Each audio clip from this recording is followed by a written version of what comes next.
What is good, guys? Welcome back to Team COG, and we're coming at you guys here with another point of view post-commentary duel video, playing some DDDs here. I end up going against Branded, winning the dice roll, and God, I love playing against Branded, man. Like, the deck's so good, but since the deck currently, until they get the new Albion or the new Fall of Albaz card, that the deck really doesn't play a lot of like hand traps. So I decided to frame one throw the Fua here because I've gotten a habit of doing this because at my locals we have a lot of K9 and a lot of Draco Tail players, so I just, if I'm going to use, might as well use it, right? The DDD is such a xenophobic deck, I can't really use the Fua for anything else. So I just throw it here in case, if he has Find Mama, if he pitches to Find Mama, then I just, I still am able to, I'll get a draw out of it, essentially. But we normal summon Kepler, the one-card combo, to go ahead and search out our Dark Contract with the Gate. And I'm trying this time, normally I speed these videos up to try and, make them go a little bit faster, but I thought this time we'd just keep the speed the same here. Just to try it out, just to see how long it would take, because I think, it's a 20-minute duel video here. But we activate Dark Contract. It was the charity event. One thing, I actually found all my, the past 3 years of charity events, I've been able to keep all my stars, which is kind of awesome. But using the Dark Contract, of course, we're doing the same combo sequence to go ahead and grab the Queen. This is what makes this deck so good into hand traps, is that either all three of these cards do the same thing. So if you open any, pair of these three cards, you're pretty set. But we activate the Queen. Queen will place the contract with the 0 King, which is a pretty crazy card. To be able to summon from the deck a DD monster is pretty wild. Especially since in, the DD archetype, 2Ds count as the 3Ds, but, so you guys know, if you have a card that requires a 3D monster, you can't use a 2D monster, but a 2D monster can be a 3D monster. But using the 0 King, the contract here, selling, my savings account, my future, half of my, Roth IRA here to summon out the Copernicus. Copernicus will dump the Lance Soldier. As you guys will see, I'm playing Droll in here too. This deck feels so good to play Droll in, not so that I can Droll the opponent, but so that I can Droll myself. This deck really does a phenomenal job of, giving the opponent only 2 to 3 draws, especially since, if you guys notice in this hand, I opened Griffin. So I would only have to really give him 1 draw here. So I go in here, and then realistically, I would not have to use Search here, because I already have access to Griffin. So I could potentially, if he had, Mulchaming me, I could draw myself here on the Solomon, which I think I'd probably go into, the small Caesar, just to save Solomon for, follow-up. But it's just, so I would have gave him 2 draws, drolled myself, and then we would continue on. As soon as we get into King Tail, this is what's also cool about the deck, is I'll probably do a test hand video, because there's tons of combos to show with the deck, and I feel like there's tons of that stuff already out on YouTube to be able to go watch, is the combo stuff. So I'll probably just show test hands and talk about and walk through hand traps, because it's, you definitely go, I already linked his channel. I think it's called Different Dimension Duelist, I think is his name, Different Dimension Duelist. He does a lot of DDD combos, showcasing hours of knowledge. Definitely check him out. I would recommend, go check him out if you guys want to see in-depth playthrough and combo sequencing and stuff. He shows early, mid, and late hand traps on certain instances, certain choke points. Definitely recommend checking him. But we make Gilgamesh. We go Chainlink 1 King Tail, Chainlink 2 Gilgamesh, and we just go ahead and special out the.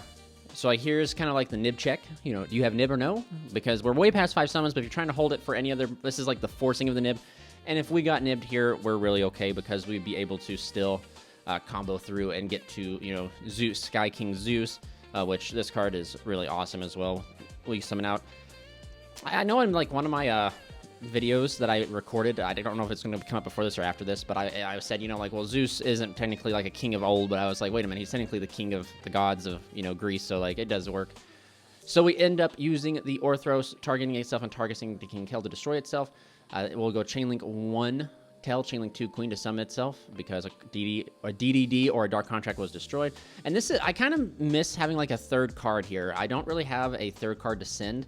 I only play the Slime and the Lance Soldier, and I really don't want to play another one, but I have caught myself missing the a 3rd potential, what's it called, a Defense Soldier. But I don't want to open it, because there's been too many times I've already opened the Lance and Slime in my hand, and it feels bad. But we end up using Sky King to pop the Queen to be able to place yourself in the scale, use Slime to fusion into Genghis. Then we do our first Pendulum summon here, Pendulum out 2, and I think I misplay here. I think I haven't got this sequencing down. I probably should use to go right into Siegfried, then use stuff, but instead I decided to go here and use the Genghis to bring back the Land Soldier to go ahead and synchro into Clovis. Clovis can bring back a Banished, or if I can, yeah, it brings back from the Banished, or if I control a Dark Contract, I can Reborn from the graveyard. You see me looking at Griffin here because I was really thinking, I was like, man, I wish I played another DD like trap, like Headhunt or something like that. But it's just, I don't want to increase. Like, I've already opened, I think, like 4 times the Dark Contract of Eternal Darkness. Like, I don't want to play any more traps than what I need to. But we overlay here for Caesar, the way God intended, in the DDD deck. And the cool thing about Caesar, though, is it's a water. So then we synchro here for Siegfried. And I'm just correcting my zones here because want to play, you know, correctly. Sometimes when you play on mats without field zones, I always try to keep, you know, correct, you know, stuff. So we end up Pendulum 2. And I do think I mess up. No, I don't think I mess up. With Pendulum out 2, I should have used the Griffin here. I don't know why I didn't. We'll go ahead and XYZ here into the Wave King Caesar. And we go ahead and link off here the Wave King Caesar and the Scale Surveyor or Count Surveyor into Gilgamesh. Our second copy of Gilgamesh, triggering the little Caesar to go ahead and search us out a Dark Contract, which will search out the Dark Contract of Eternal Darkness. Now, if I had half a brain cell, you can like play around. So essentially, I know he's on branded, right? So like I know he's probably playing Droplet and or like Super Poly. So like I can't beat both. I sadly just can't do both. So I opt to, you know, if he's Super Poly, he's only going to get 2 of my monsters. So I'll be left with, you know, not Gearfried, goodness gracious. I'll be left with Caesar. So he activates, he goes draw face, activates the High Spirits, and I was just reading High Spirits here. Definitely need to, I notice I kind of need to work a little bit on the positioning of my camera so you guys can see the opponent's field a little bit better. I think I noticed it halfway through, so I'm able to like change it. So I'm just reading High Spirits because I just want to make sure, does this thing have anything that special summons? Am I worried about this card? So I decide to chain here to the High Spirits. This right here, me being able to resolve this is a bad instance of my opponent not reading my cards. So he ends up resolving High Spirits to go ahead and search himself out Fallen of Albaz, which is not too big of a deal because I'm not worried about Fallen of Albaz. Normal, if he even tries to, like, if he goes normal Albaz, he can't fuse away my stuff. So he opts to go into the main phase, which I'm okay with. He normal summons. He opts to not use the effect of Albaz because he goes Super Poly, and I was like, you can't Super Poly my stuff. And I explained to him that while I control 2 Pendulum monsters, you know, 2 Pendulum monsters in the Pendulum zones, you cannot use cards on the field. You cannot target them with spell and trap effects, and monsters on the field cannot be used for fusion, synchro, or XYZ. And it's just a case, man, of not reading my cards. It's an example of a Yu-Gi-Oh player. So he decides to go Find Mama here since he can't, you know, fuse away using the monsters. So I decided to just negate Find Mama here with the Zeus. I might as well, right? You know, especially since I know Super Poly's in his hand. He opted not to. He can't use the Albaz, so I just check the Find Mama, and then he attempts to special summon our Cartesia. I decide to negate with Caesar, and he just wraps it up here for game number 1. So yeah, that was just a prime example of, you know, literally being forced to watch, you know, like not reading my cards. If he would have read, he could have chained the Super Poly. He could have activated Super Poly in the standby phase, but he didn't want to read the Eternal Darkness. But sadly, as you guys can see here, I have literally no hand traps, no disruption. So we get to sit through here and watch a branded cutscene, which is just kind of like crazy, especially since DDD plays so much. And I sided into more, but I know he makes Arthurion, bounces back. He ends up establishing out a Cartesia, and then he has a Flame set, and he sets 1 unknown. So it's literally, and a Find Mama in hand as well. So I mean, it's a pretty decent board setup. I don't think this is I don't know the ins and outs. It's a branded Draco Tail, but I do think it's, you know, it's not too bad. So we see a set 2 Cartesia and Arthurion with the Find Mama in hand. That can be, you know, an Arthurion bounce. That can be, you know, a Gulamel if need be, but we end up finally get to my turn, and I draw for turn. I look at my drop deck, and it's a Imperm. So I standby phase. I decide to drop it on the Cartesia because we know that Cartesia is only during the main phase. So this will shut off 1 way to fuse. I know he'll have Find Mama, and he flips over Flame, and I tell him, like, hey, read Flame real quick to me. Read it out loud. And he's like, wait a minute, yeah. Like, I was like, read Flame. Read Flame for me. And he still tries to activate it, and he's like, Flame. I was like, yep. I was like, pointing. I was like, read Flame, man. And he says, negates a spell. And I was like, is infinite impermanence a spell? A typical, Yu-Gi-Oh player can't read his cards. But I think he's done this a lot. And in his defense, like, you would think that Flame would be a spell or trap. But it's just a spell, which is kind of crazy. So, like, I kind of give some defense to the guy, Like, you would think, like, cards are being printed that are so crazy, so why wouldn't Flame be able to hit traps too, But we imperm the Cartesia that shuts off one form of, fusion. So all I have to do is play through, the Flame, the Unknown, and the Fine Mom. As you guys can see, I have 2 Count Surveyors, which this isn't supposed to be 2 Count Surveyors in my deck profile. I have shown that I'd have 1 Count Surveyor. I just couldn't get my hands on Nightmare Thrones. So he attempts to Flame the Dark Contract, which, I mean, isn't terrible. It's not a bad, he gets a free draw off of it, can't do anything. But I decided to go Count Surveyor here, pitching. Now, I should not have pitched this guy. I should not have pitched this. I should have pitched the other Count Surveyor in my hand. But, so I summon, I use the effect. It lets me add a DDD monster with 0 attack or 0 defense, which, of course, is the Queen. My Queen. We go here for Queen Machinex, and then this is, like, kind of off to the races in a way. I'm just, I gotta think, man, like, okay, so I just got to out 1 Unknown and then the Fine Mama. And the Fine Mama can go Arthurion. He doesn't have enough cards in. If he ends up going Arthurion and bounces all my stuff, like, I still can, like, literally Pendulum Summon. You know what I mean? Like, I can still play through I can play through a hard Arthurion to bounce stuff and a Fine Mama. But if I just got to, like, watch here. So we end up using the Queen here to go ahead and activate the Dark Contract the gate. But also remember, guys, this is locals. Locals is for learning, trying to get learning people's decks, learning your deck yourself.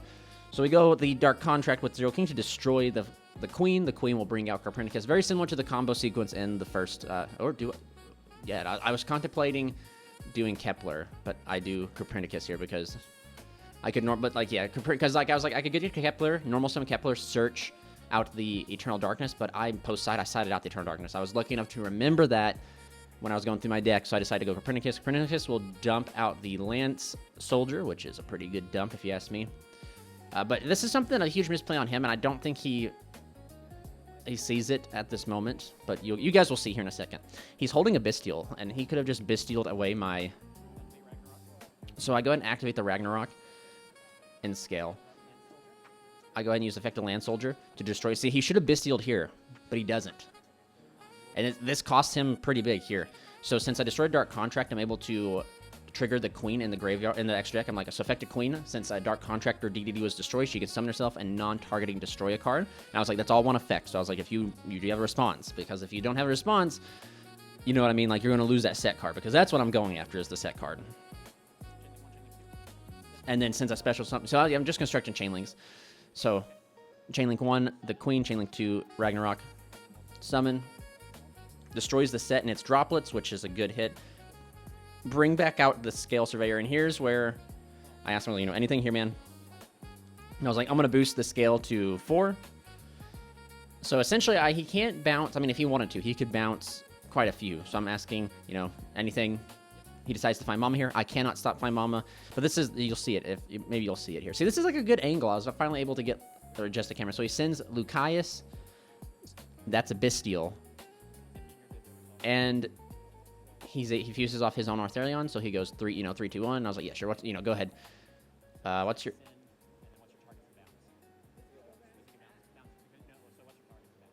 So I'm just asking what his target is to bounce. Our Draco Tail players that are locals, man, they just seem to forget phase out. They're like, effect. And I was like, all right, man, well, when you activate Arthurion, you got to declare your targets.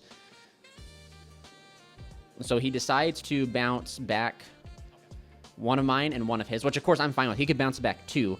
Even if he bounces back 2, like, I still feel like I'm sitting really good. So he bounces back it looks like he's bouncing back Lubellion, and he bounces back the Count Surveyor.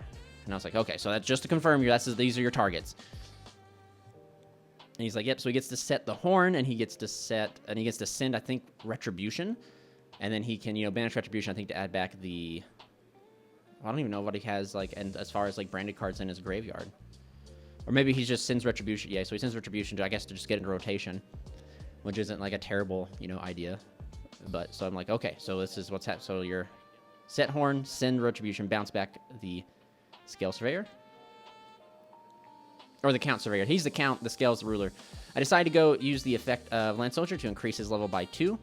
I go ahead and XYZ on up into King Solomon. I use Solomon's effect, detaching the Scale Surveyor to add a DDD card. So now, as far as I know, all disruptions are gone. So like this is a clean. So I add the Griffin, and then I can use the Scale Surveyor here since it was sent to the graveyard or to the extra deck. I can bounce back a DDD card or a Pendulum card. A Pendulum monster I control, essentially a Pendulum card. So I bounce back the DDD Highway King Caesar to go ahead and get my scale set up so that way Gilgamesh can resolve. We go into King Tell. We link off here to Gilgamesh. We pay 1,000 to play scales, and I mean we're still sitting pretty good. We've already exhausted the what do you call it, the Ragnarok, and I wanted to use the Ragnarok because I didn't know how many cards he'd bounce back with, you know, Arthurion. So I just wanted to have the go ahead and get it out of the way so I'd have like a bunch of bodies on field. So we go ahead and place Orthros, which is okay. And I think we place, I'm trying to think, I think we place like a high scale. No, we place, oh, no, we place Griffin. Okay, yeah, because I think I have Griffin. I searched Griffin. So I already literally have Griffin, and plus Count Surveyors, but like I had Griffin and the Ragnarok. So I'm able to go Griffin to destroy, or excuse me, I'm able to, I was just telling what Griffin did, yeah, so resolve King Tail, dump, then I go Griffin effect to go ahead and destroy itself to increase Gilgamesh, and I think I go ahead and place the, the Ragnarok back in scale. Just, I was asking anything, you know, I don't think he's thinking, I mean, there's not really anything to think about. I should just place the Ragnarok here. I have Copernicus still sitting out there because, you know, I didn't have to use it. I put enough bodies out on field. Now, if he is playing Nib, I do get kind of cooked with Nib. I decided to go Orthos effect, target itself, and target a spell and trap on the field. Scale the Ragnarok, scale the Count Surveyor. And then I'm like, you know, anything here, nothing here, so we get to go into this, you know, Sky King Zeus. You know, but do you have, like, oh no, man, if you don't have nothing here, we're gonna smoke you. So we go ahead and banish. Now, here's what's crazy is Arthurion is 3,000. If I would have held out on that, the Griffin, right? I could have potentially done knowing the season the cards in my hand, I definitely see I should have gone, you know, a little bit, you know, use my scales differently and kept the Griffin to boost my final inboard so that way I could attack over the Arthurion because I gotta, like, crash. Because the only thing that's 3,000 in my extra deck is the King Machinex. So, like, I'm really kind of struggling to... I'm not really struggling, but, like, I got to make sure I put enough damage on field. Which, I mean, look, he only has, I think, 3 cards in hand. So I'm just reading, trying to figure out. I was like, okay, is there anything I have that boosts attack? And I've never really read the Count Surveyor's scale effect, but it's something. It's kind of cool in a way. Like, it is technically allowing me to gain attack, but it's just difficult. So I special summon the Griffin from hand, not using my Pendulum Summon yet. Use the effective Genghis to bring back out the Lance Soldier. I think we just go ahead and... what are we doing? We should go ahead and synchro. Okay, so I use the effect to destroy, so I get 2 Pendulum Summons. So I can go and conduct a Pendulum Summon of 1, 2, 3 of Orthros, so I get Orthros. So I can go ahead and go into Siegfried, Clovis. So yep, I think I just go ahead and shoot for a Siegfried. Which I don't think I should have done this in this order. I should have gone for Clovis first to free up space. So I should have gone for Clovis, bring back, overlay, make Siegfried next to Caesar, and then I'd have space. But I go ahead and go Clovis effect to bring back out the Gilgamesh from Banished. And see, I kind of mess up here, but I catch it, thank goodness. I was like, oh, I can't even do that. And I even jinked myself. I put Siegfried in the wrong column. So that's actually kind of cool watching back and seeing that. I'm like, oh, so Siegfried should be 1 more over, actually. So I didn't have to go ahead and do this. But I go ahead and link off here into the Zeus Machinex. And then I think I Pendulum Summon. So it's still the same thing, right? It's just I can't believe I put it over in the middle column. So I go my second Pendulum Summon here for just the 2 level 4s. I'll go into Little Caesar, and this is the reason I do this, is so that... Yeah, so like I'm just reading this. Yeah, when the Griffin has so many effects. So I, like, you know, if it's reborn from the graveyard, I can add a DD card. If it's Pendulum Summon, I can discard and draw, and I draw into Fua, which is terrible. But I go ahead and overlay for the Little Caesar, and the reason I do this is so I can try and put damage on board. If I'm off damage, essentially what I can do is, because I'm going to have to crash this Machinex into Arthurion, but when I crack into Arthurion, I can main phase 2. You only control 1 Machinex. I can just smack another Machinex on, and then I have, like, essentially a 2 effect Machinex with, you know, Caesar, Siegfried, So, yeah, so we go and crash here into Arthurion. No damage is dealt. And then we crack into Cartesia for 700, and then 28, 28, 24, 28, 28, and that is enough for lethal, which is pretty good. We were able to squeeze it out here. A few misplays on the branded players stuff, but that's also like, it's locals, man. It is locals, and this is why I enjoy playing against branded so much, man. It's just like, you know, if you in the die ring, you go first, like, you maybe have to be scared of like one hand trap, and then DDD just doesn't care. But yeah, he's showing me, and I was like, yep. So then just add 700 to that because it was, yep. So thank you guys so much for watching. Stay safe, stay healthy.